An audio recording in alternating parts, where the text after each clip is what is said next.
Hi friends, இன்னைக்கு வீடியோல என்ன பார்த்துட்டு இருக்கோம்னா Tamil Nadu guide festival function video தாங்க பார்த்துட்டு இருக்கோம். 3 நாள் சென்னையில மகாபலிபுரத்தில் நடந்துச்சுங்க. ஆகஸ்ட் 14, 15, 16 3 நாள் முடிஞ்சிச்சுங்க.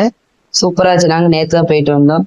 நல்ல மகாபலிபுரத்தில் நல்ல ஸ்பேசியஸான இடங்க, பார்க்கிங்க்கு நல்லா சூப்பரா அரேஞ்ச் பண்ணியிருந்தாங்க. என்ட்ரி ஃபீஸ் எல்லாம் கிடையாது. நல்ல விதவிதமான பட்டங்கள்ங்க. பாத்தீங்கன்னா அது பொம்மை மாதிரியே இருந்துச்சு. ரொம்ப அழகா இருந்துச்சு. நம்ம இந்த மாதிரி பட்டங்கள்லாம் பார்த்தனால ஜல்லிக்கட்டு தாளை, ஷார்க்கு, டாமன் செரி, பொய்க்கால் குதிரை, இருக்கிறதுலே பெரிய ஒரு பட்டம்னா நாய்க்குட்டி, கருப்பு கலர் நாய்க்குட்டி வீடியோல காமிச்சிருக்கேன் பாருங்க. சூப்பரா இருந்துச்சு. ரொம்ப அழகா இருந்துச்சு. ஒரு 6-6:30 போல கொஞ்சம் இருட்டாக ஆரம்பிச்சுட்டு லைட் போட்டு விட்டாங்க. ரொம்ப அழகா இருந்துச்சு. இதை வந்து குழந்தைங்களை தனியா சேல்ஸும் பண்ணிட்டு இருந்தாங்க பட்டங்கள்லாம். அதுவும் குழந்தைங்க வாங்கி என்ஜாய் பண்ணிட்டு இருந்தாங்க. ரொம்ப நல்லா இருந்துச்சு. சூப்பரா இருந்துச்சு. பட்டை விடுறதுனால எல்லாருக்குமே ரொம்ப பிடிக்கும். இந்த பாருங்க ரெட்டச்சடை பட்ட பொம்மை பட்டம் ரொம்ப நல்லா, இது ரொம்ப அழகா இருந்துச்சு. கண்ணு பேசி முட்டுற மாதிரியே இருந்துச்சு. நீங்க யாரெல்லாம் போயிட்டு வந்தீங்க? போயிட்டு வந்தவங்க மறக்காம கமெண்ட் பண்ணுங்க. பாய்.